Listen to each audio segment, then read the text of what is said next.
Oi, oi, oi. My shop is full to the brim. Can't move anywhere. All the parts are off.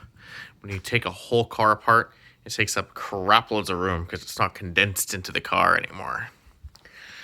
Yep, the Saab 900's days are getting really close to the end now. Even the bumper's coming off.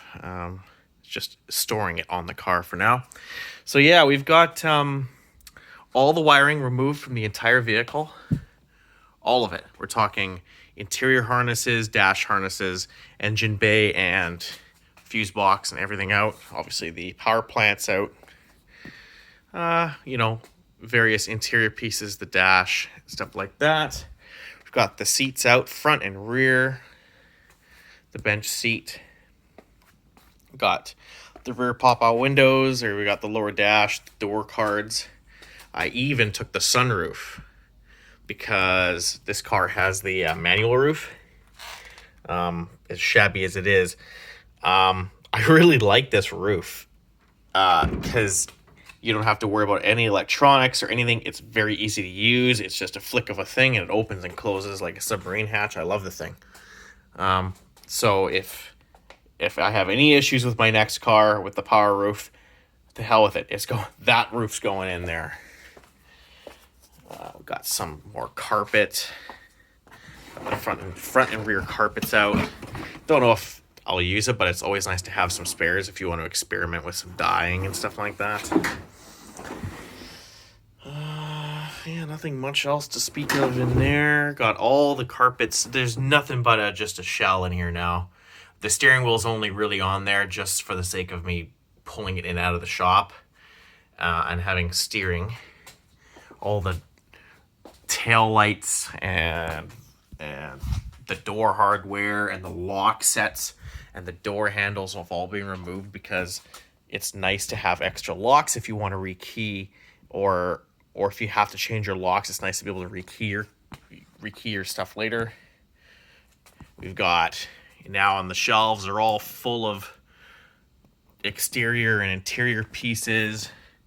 Got the filler, gas filler in the neck, oil cooler shrouds and headlights, and we've got ECUs and electronics and the interior clips and trim pieces and handles, because that sort of stuff is extremely difficult to find for Saab 900s now.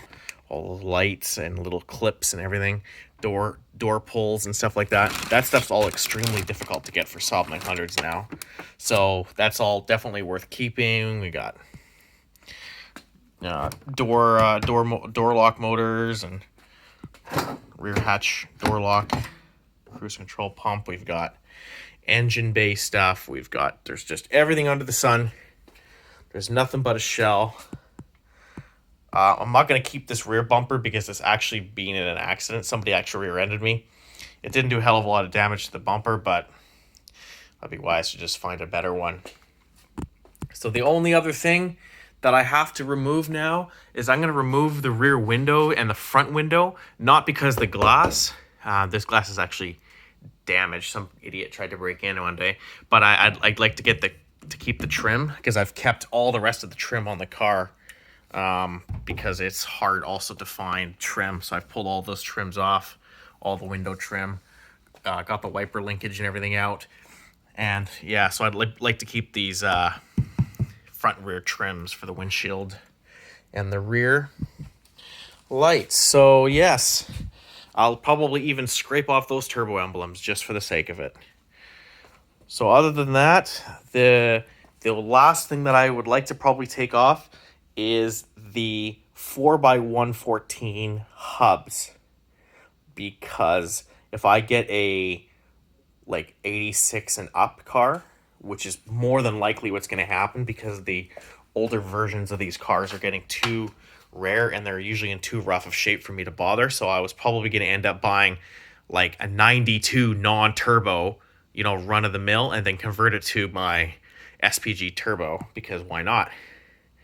But it won't have the same bolt pattern, and I'd like to run, I have lots of wheels for the 4x114 pattern, so I'd be wise to take the hubs. Especially considering I'm going to be doing custom brakes on my next car, probably from Willwood.